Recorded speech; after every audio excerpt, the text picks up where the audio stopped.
পিছাই পিছাই থাকবেন যাতে আমার দেখাইতে একটু সুবিধা, মানে সবাই যাতে সুন্দরভাবে দেখতে পারে। মামা এই জায়গাটা দাঁড়ান, আমার হাতের দিকে তাকান। খেলা ভালো হচ্ছে তো বাবা? আর ওষুধটা চাচা যে পরিমাণ ঝাঁকাইছেন এটা তৃতীয় হারে ঝাঁকি দেন হয়ে যাবে। চাচা যেভাবে ঝাঁকাইছে এটা তৃতীয় হয়ে যাবে। আচ্ছা যাক, অত ঝাঁকানো লাগে না, ওষুধ একটু ঝাঁকা দিলেই হয়ে যায়।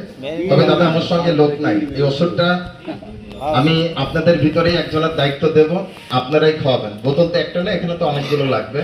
তো অনুরোধ, ওষুধটা খাওয়ার পর এই খালি বোতলটা আপনারা কেউ নিয়ে চলে যাবেন, এটা আমাদেরকে আবার জমা দেবেন। দেখেন গাড়িতে আরো অনেক বোতল আছে, এটা মেহেরবানি করে নিয়ে যাবেন না। হয়তো ভাবছেন আমি তেল মেল ঢালবো বাসায় নিয়ে, এই কাজ করেন না, এটা আমাকে দিয়ে দেবেন, ঠিক আছে?